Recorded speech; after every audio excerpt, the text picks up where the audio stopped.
तर नमस्कार मंडळी, स्वागत आहे तुमचं माझ्या चॅनल बळीराजामध्ये।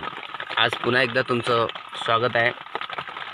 तर मंडळी, आज बऱ्याच दिवसाचा व्हिडिओ अपलोड केला नाही, आज खूप दिवसांनी व्हिडिओ अपलोड करणार आहे।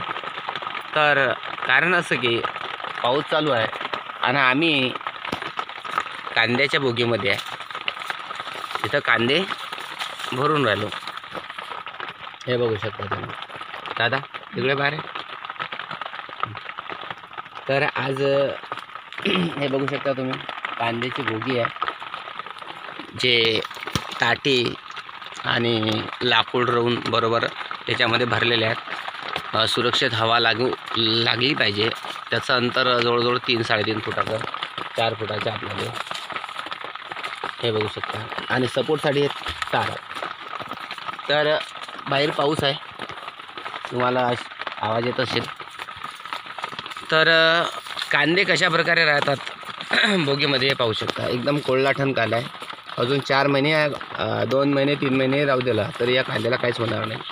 एकदम चांगल्या प्रकारचा कांदा आहे, पाहू शकता तुम्ही।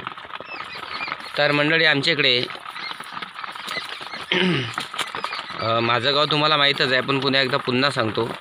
वडती वसाडी, तालुका नांदुरा, जिल्हा बुलढाणा जिल्हा, संत गजानन महाराज संस्थान शेगावपासून अवघ्या 30 ते 35 किलोमीटरवर माझं गाव आहे। आणि मुद्दाम अजूनसुद्धा कांदा ठणठणीत आहे, म्हणून हा व्हिडिओ तुमच्यासाठी पुन्हा एकदा घेऊन येतो आहे की कशा प्रकारे कांदा राहिला। तर बऱ्याच लोकांची कमेंट होते की नितीन भाऊला तुम्ही व्हिडिओमध्ये आणत नाही, बऱ्याच दिवसाचे आले नाही। तर नितीन भाऊ बिझी होते, तर आता थोडंसं बोलू आपण नितीन भाऊशी। नितीन भाऊ इकडे वा। असा काय करू राहिले? नमस्कार करा। नमस्कार। आम्ही कांदा ताळमध्ये कांदा निसत आहोत। खूप गरीब माणूस आहे नितीन भाऊ, आणि खूप विनोदी बी आहे, साधा भोळा। तर मंडळी, धन्यवाद तुमचे। भरभरून सपोर्ट तुम्ही आमच्या छोट्याशा चॅनलला केला। आज जवळजवळ 1600 ते 1700 लोक सबस्क्रायबर झालेले आहेत, आणि सगळ्यांचे धन्यवाद, तुमचे धन्यवाद। तर असा सपोर्ट करत राहा।